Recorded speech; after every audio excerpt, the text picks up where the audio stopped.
Continuando con la historia, el prota nos comienza a relatar cómo conoció a su maestra. Fue alrededor de las vacaciones de invierno del segundo año en su vida anterior, cuando el jugador Parsi Cook terminó llevándolo a conocer a una persona, afirmándole al prota que si quería hacerse más fuerte, esa era la persona indicada. Fue allí cuando el prota la pudo conocer. Una relación formada a través de los privilegios del jugador Parsi Cook. Ahora, de regreso al presente, observamos a la mujer cómo los había llevado a los chicos a una zona segura de los no muertos, donde podían estar bastante tranquilos y al mismo tiempo podían descansar fácilmente. Hablando entre ellos, el prota comienza a explicar que hay cosas del presente, cosas de hace 300 años después del incidente que no pueden tener contacto con el mundo dentro de esa ciudad. En otras palabras, algo tan simple como comerse un chocolate que en aquel entonces no existía literalmente no terminaba saciando el hambre. Pues simplemente al entrar en contacto con la boca de la persona era como si desapareciera o directamente entrando en el estómago dejaría de existir. Pero claro, Alicia no sabía algo como eso. Fue entonces cuando decidieron pasar a lo importante. Alicia preguntaba si acaso la mujer era la maestra de Corin, mientras que la mujer mencionaba que entonces él es su discípulo del futuro. Ambos hablaban entre ellos, pero la mujer le dijo al prota que no tenía que preocuparse demasiado ya que su versión futura quizás no lo sabía. Además, le dijo a los chicos que tenían que estar conscientes de algo, y era que esa ciudad contaminada de no muertos era el sitio que daría nacimiento a un rey inmortal, el cual pronto iba a nacer en el medio de esa ciudad. El prota se levantó y le dijo que entonces tenían que ponerse en marcha. La mujer le preguntaba que a qué se refería, pero el prota le preguntó si acaso no necesitaba un ayudante. Entonces, con eso en mente, era momento de ponerse en marcha y comenzar. Luego de haber aclarado las cosas y pasar directamente a la acción, los chicos supieron rápidamente qué era lo que debían de hacer en Nasria. Misión principal. Los jugadores deben de ayudar al dios de la muerte y al lancero no identificado a detener el nacimiento del rey inmortal de Nasria. A gran velocidad, los chicos comenzaron a acercarse a sus objetivos. El objetivo de los chicos eran los jefes de áreas que se encontraban esparcidos por toda la ciudad, y el primero de ellos fue el gigantesco con la espada, el cual entre el prota y su maestra rápidamente lograron derrotar. Por supuesto, creando la abertura perfecta para que Alicia diera el golpe de gracia, la chica acabó con él rápidamente. Ni siquiera supuso un problema para los chicos, los cuales no sudaron en ese combate. El prota pensaba que con solamente una persona más había una gran diferencia, y si esa persona era su maestra le dejaba las cosas mucho más fáciles. Tiempo después, al amanecer, los chicos se encontraban en aquel sitio, descansando. Debido a la naturaleza conflictiva de la ciudad, por la noche es extremadamente peligroso, mientras que por el día es completamente seguro. Completamente diferente a los otros puntos de caza que han tenido los guardianes en ese momento, así que deben de acostumbrarse a esa rutina lo más pronto posible. Mientras Alicia estaba durmiendo, la maestra del prota le dijo al chico que tenía que calmar sus pensamientos y también debía de intentar descansar al menos un poco. No tenía que dejarse preocupar por pensamientos negativos y eso era exactamente lo que tenía el prota en ese instante. La maestra, sacándolo de sus pensamientos, le tocó la cara al chico y le preguntó qué era lo que intentaba esconder. Tenía que dejarse de preocupar por el futuro y debía de enfocarse en las cosas que tenía delante. Además, le dijo al chico que ella había cometido múltiples errores, pero hasta el momento no se arrepentía de ninguno de ellos. Además, si pudo conseguirlo a él como su discípulo, entonces estaba más que segura de que todos esos errores valieron la pena. El prota solamente pudo recordar que aunque ella lo llamara su primer discípulo, estaba claro que él no lo era, pues su primer discípulo y uno de sus más grandes errores fue Baltasar, persona la cual también terminó acabando con la vida de su maestra ya que ella se sacrificó para salvarlo a él y al resto de sus compañeros. Además, esos pensamientos no salían de la cabeza del prota, y si él hubiese descifrado la identidad de Parsi Cook antes, quizás hubiese podido salvar a su maestra, y hubiese logrado evitar que múltiples personas perdieran sus vidas innecesariamente. El prota seguía pensando en todas las cosas que había hecho y todo lo que había cambiado hasta ese momento, todo simplemente por su ligera interferencia. Se preguntaba si acaso quizás podía salvar al mundo en esa oportunidad. Comenzaba a preguntarse si de verdad las cosas podrían salir bien. Pero la maestra, sacándolo una vez más de sus pensamientos, le dijo que si iba a fallar entonces lo terminaría haciendo. Aún así, el chico no comprendía las palabras de la mujer, pero esta le dijo que simplemente debía de calmarse y tomarse las cosas un poco más calmadas. Además, le repitió el hecho de que ella era una persona que había cometido innumerables fracasos, así que debía de centrarse únicamente en lo que estaba delante de él, repitiendo palabras como avanzar un paso a la vez y mantener una mirada firme hacia el frente. Aquellas palabras reconfortantes de su maestra hicieron que el prota lentamente comenzara a calmarse. Cambiando de escena, regresamos al festival donde comenzaban los combates individuales. Waran se encontraba enfrentándose a un chico el cual no hacía absolutamente nada en contra de ella. Los participantes incluso comenzaban a desesperarse ya que sus ataques no surtían efecto y ni siquiera podían moverla en un solo centímetro. Es más, incluso su propio cabello parecía indestructible. Uno por uno, los participantes decidieron rendirse ya que no podían hacer nada en contra de la chica. Waran comenzaba a pensar en el combate de práctica que había tenido contra el prota. además de las palabras que tuvo con la profesora Josephine, donde hablaban sobre oponentes que se encontraran al nivel de esa persona, refiriéndose al prota. La profesora le dijo directamente que el prota es un caso especial, bastante único, así que tampoco tenía que esperar mucho de los demás. Warren decidió poner en práctica un ataque que había pensado mientras se enfrentaba con el prota en aquel entonces. Ataque el cual al pasar por el lado de su contrincante inmediatamente generó una gran explosión y destruyó su arma en el proceso. El chico sabía que se encontraba enfrentándose a un monstruo, así que decidió rendirse de inmediato. Tiempo después nos encontramos en la ronda 8, el último combate del grupo C. En esa oportunidad el contrincante era un estudiante de la Academia Boramek, el cual no iba a ser para nada diferente, aunque algo llamó la atención de Warren. El chico comenzó atacando a Warren primero dando lo mejor de sí mismo utilizando todos los ataques que tenía y todo el poder que estaba a su disposición. Aunque nada de esto hizo efecto en Warren, la cual permanecía completamente tranquila, preguntándole si acaso ya había terminado. Comenzando a sonreír, el chico le dijo a Warren que realmente era un completo monstruo, comenzando a enojarse cada vez más con ella por todo lo que había hecho. Además, afirmando que ella se había encargado de haber acabado con su familia. Fue entonces que los recuerdos de aquel momento comenzaron a llegar a Warren, observando cómo el chico se encontraba con los cadáveres de su madre y su hermana sobre sus piernas. Luego de eso, Warren se encontraba sorprendida, pero ahora cambiamos de escena y regresamos a Nasia, donde una persona extraña se encontraba revisando toda su investigación, el mago negro Gerolge, el cual comenzaba a sentir algo extraño en todo eso, pues una vez activado el círculo mágico toda esa ciudad tenía que convertirse en una ciudad de muertos vivientes, pero no comprendía qué era lo que estaba pasando y qué había hecho mal. Fue entonces cuando comenzaba a pensar en algo, quizás había sido obra de esa bruja. Esa maldita lancera había interferido en su hechizo. Comenzó a salir al exterior a gran velocidad observando su círculo mágico que se encontraba sobre toda la ciudad. Fue entonces que en el centro había algo, en el centro de aquel círculo mágico había un grabado que él no reconocía, comprendiendo inmediatamente que se trataba de una runa, en el lenguaje del origen, siendo esta una runa original que se había grabado en ese momento.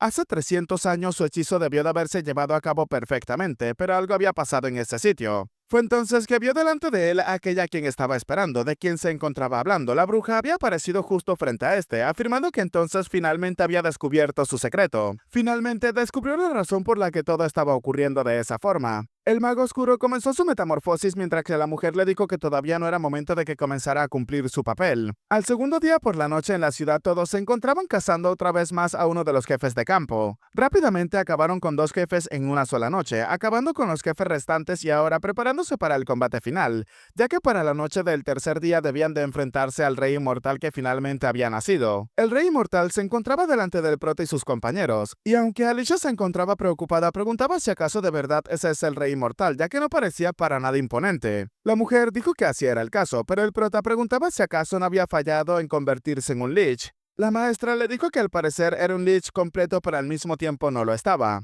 Al escuchar eso, el prota les pidió a ambas que se quedaran atrás, decidiendo cargar por sí sola hacia el frente para acabar con él. El prota comenzaba a pensar que, como había dicho Alicia, no era para nada imponente. Aún así, esa misión era una que se podía repetir en múltiples ocasiones. Y por eso el prota tenía bastante experiencia en los combates contra ese jefe. El mago oscuro, al sentir la presencia del prota, inmediatamente comenzó a arremeter con innumerables ataques, los cuales el prota esquivaba con bastante facilidad. Y mientras las explosiones acaparaban todo lugar, Alicia se encontraba demasiado preocupada por el prota. Incluso el mago oscuro comenzaba a reír a carcajadas pensando que había acabado con el chico, pero momentos después todo su cuerpo fue cortado en múltiples trozos. El prota comenzaba a burlarse del mago oscuro, ya que al parecer era mucho más débil de lo que llegó a imaginarse. Aún así acabó con él con bastante facilidad. Y todo esto gracias a los innumerables combates que tuvo con el mago oscuro anteriormente. Alicia se sentía bastante aliviada, pero aún así no comprendía qué era lo que estaba pasando, ya que la maestra del prota desapareció en ese momento. Fue entonces cuando Corin tuvo una clara corazonada. El prota le dijo a su compañera que iba a ir a ver a Erin, así que ella debía de quedarse en esa área y tenía que acabar con los monstruos que se acercaran. Al mismo tiempo tenía que proteger las gemas. Cambiando de escena en una parte completamente destruida de la ciudad, el prota terminó encontrándose con su maestra. El prota le dijo a su maestra que al final no se había acabado del todo. La mujer le preguntó si acaso se había dado cuenta. Le preguntó al chico que cuántas veces iban hasta ese punto. El prota dijo que eran unas 36.539 veces. Esa ciudad se reiniciaba cada 3 días y por esa misma razón estaba atrapada en el tiempo. El mago oscuro había utilizado un poderoso hechizo para acabar con la vida de 1.2 millones de personas y de esa forma poder trascender. Desde ese día habían pasado 300 años, 3 meses y 27 días. Todas esas personas terminaron convirtiéndose en no muertos y al mismo tiempo su maestra decidió quedarse en ese sitio para repetirlo constantemente. El prota le dijo a su maestra que aún así, pese a que todo eso estaba pasando, no lo podía comprender, pues porque todo terminó de esa forma. Y era como si alguien lo hubiese planeado todo meticulosamente para que las cosas ocurrieran así. La maestra le dijo al prota que así era, ella era quien había hecho que las cosas fuesen de esa forma. La maestra le explicaba al prota que si los 1.2 millones de muertos vivientes dejaban esa ciudad, entonces todo el continente no, quizás todo el mundo colapsaría en poco tiempo. Por eso terminó utilizando una de las runas originales, Paraíso Continuo. De esta forma todo se iba a repetir constantemente y los muertos vivientes no podrían salir de ese sitio. El prota estaba a punto de hablar, pero entonces la voz de un tercero terminó llamando la atención del chico, afirmándole que al parecer se dio cuenta demasiado rápido. El prota pensaba que como se esperaba esa voz la reconocía, es del dios de la muerte, el cual le dijo al prota que lo había estado observando, llamándolo por su nombre y además apodándolo como el que había desafiado a la muerte. El prota se preguntaba si acaso sabía sobre su regreso. Además, nos comienza a relatar que el dios de la muerte es una entidad del sistema que recolecta las almas de los muertos. El propósito del dios de la muerte es asegurarse que las almas cosechadas puedan ir a la nueva vida que nacerá, esto convirtiéndolo en un ciclo continuo y constante. Debido a eso, los no muertos vivientes que vuelven a la vida repetidamente son los seres más molestos para el dios de la muerte. Además, Nadia ha repetido eso por 300 años. La mujer le dijo al prota que así es, ella era la encargada de eso y había hecho un contrato con el dios de la muerte. El contrato fue prácticamente discutido sobre esto, la pérdida del ciclo de 1.2 millones de almas o el potencial colapso del ciclo mundial. Y con eso en cuenta, el dios de la muerte terminó tomando una decisión y decidió hacer un contrato, el cual posee 3 condiciones. El dios de la muerte toleraría las repeticiones de los 3 días. La primera condición es que en cada oportunidad o en cada repetición, Erindanua tenía que derrotar al rey inmortal. La segunda condición es que la memoria del mago inmortal se iba a reiniciar 3 días hacia atrás. Y aquí comienza la tercera condición. La Erindanua que había abandonado la ciudad y la que se quedó para derrotar y repetir los 3 días quedarían completamente separadas. Después de eso, tanto el titán como el gritador del abismo y el rey espectral debían de ser derrotados, y en la tercera noche tenían que derrotar al rey inmortal. Así los 3 días comenzarían a repetirse, y esto durante 300 años. La mujer, comprendiendo que lo que había hecho era arriesgarse a sí misma por el bien de los demás, aún así lo aceptaba con completa calma y plenitud. El prota le preguntó que por qué había hecho algo como eso, no se lo podía creer. Además, ¿por cuánto tiempo pensaba continuar con todo eso?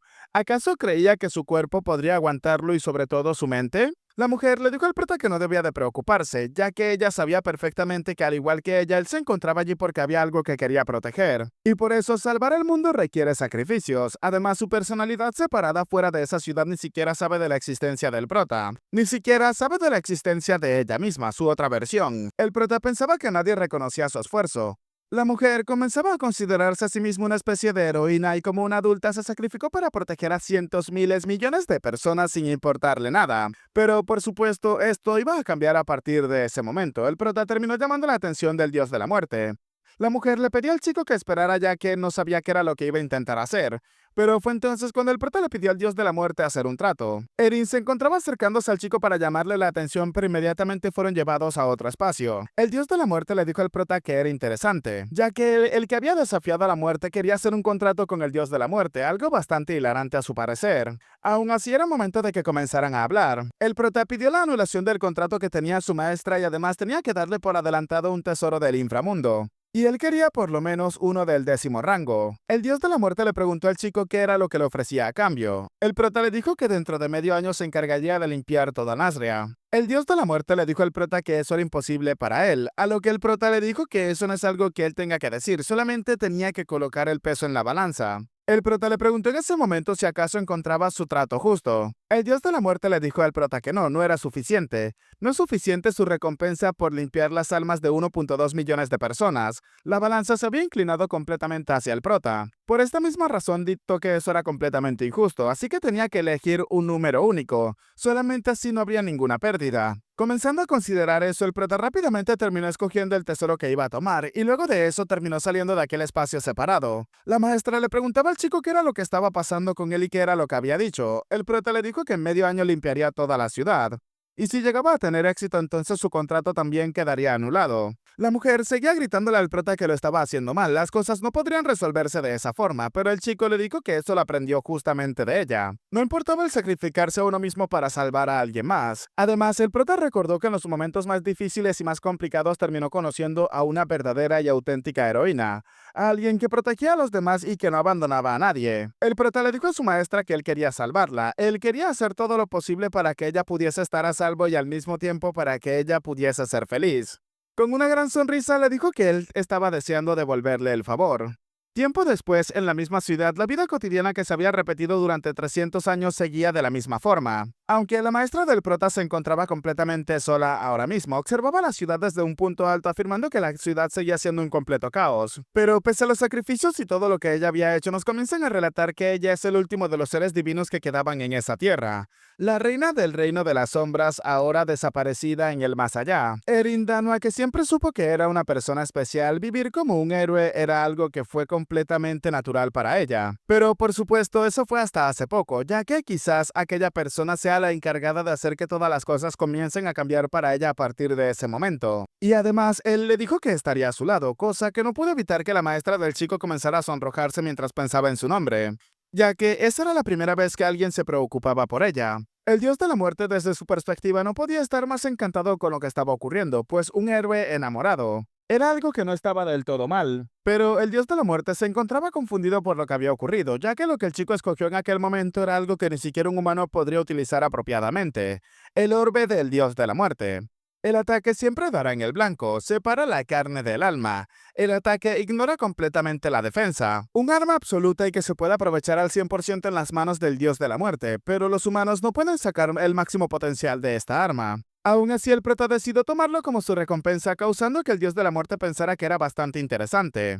Cambiando de escena, nos encontramos ahora en la entrada a la ciudad de los muertos vivientes. En una posada, profesores, supervisores y entre otros se encontraban reunidos para dar como finalizada la prueba. 8 equipos y un total de 32 personas entre ambas academias. Solamente 4 equipos y la mitad de ellos pudieron avanzar a la siguiente batalla de grupos. El primer grupo, que había llegado a las 6:50 de la mañana, había conseguido 558 puntos. El grupo de uno de los chicos problemáticos de Boramek. El segundo grupo consiguió 499 puntos, siendo este el grupo de Mari. Y los demás grupos, a diferencia de los dos primeros, ni siquiera lograron hacer la mitad de ellos. Todos, además, estaban hablando del prota y su grupo, los cuales fueron eliminados nada más comenzar con la prueba. Además, comenzaban a especular de que el prota y su compañera Alicia habían sido completamente derrotados y no se querían presentar. Aún así, en ese momento la puerta se abrió y el prota junto a su compañera comenzaron a entrar. El profesor taoísta comenzaba a pensar que esos chicos habían quedado eliminados y además habían llegado una hora tarde, así que posiblemente no hayan conseguido nada de puntos.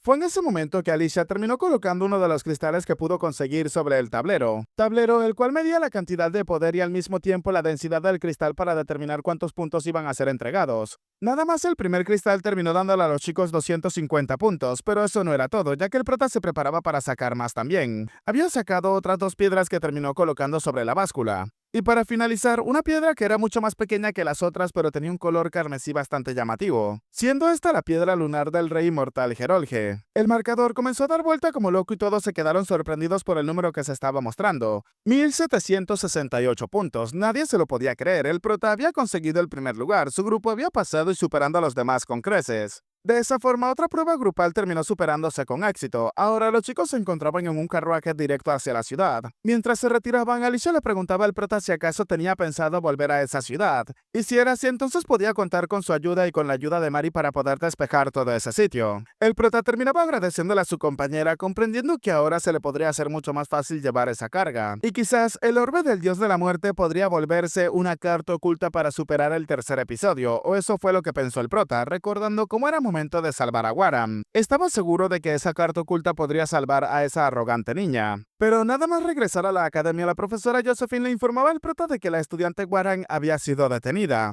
Bueno chicos, hasta acá el capítulo de hoy, espero que les haya gustado. Recuerden que los comentarios se escogen de forma aleatoria para aparecer en los saludos del próximo video. Si les ha gustado, dejen su manito arriba, comenten y compartan para llegar a muchas más personas y al mismo tiempo hacer crecer aún más esta comunidad.